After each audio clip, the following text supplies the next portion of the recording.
une évolution des règles. Mais la dépendance n'est pas uniquement économique, elle est aussi psychologique. On finit par considérer le fonctionnement du système comme la norme.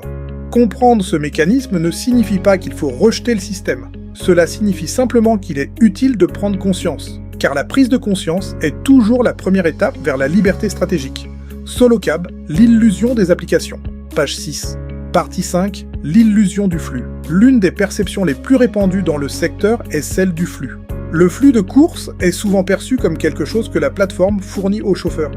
Mais cette perception mérite d'être questionnée, car le flux n'est pas créé par la plateforme. Il est organisé par elle. Les clients qui commandent un véhicule ne le font pas parce qu'une application existe. Ils le font parce qu'ils ont un besoin de déplacement. Ce besoin existait avant les applications, et il existera toujours. Les plateformes n'ont pas inventé le besoin de se déplacer.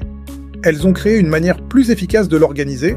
Si le flux est compris comme l'expression d'un besoin existant, alors la perception évolue.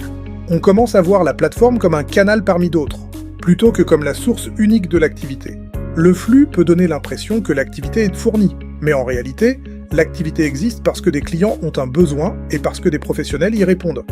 Lorsqu'on comprend que la demande existe indépendamment du canal, on commence à envisager d'autres possibilités. Le flux n'est pas une finalité, c'est un outil. Et comme tout outil, il peut être utilisé, complété ou équilibré par d'autres approches.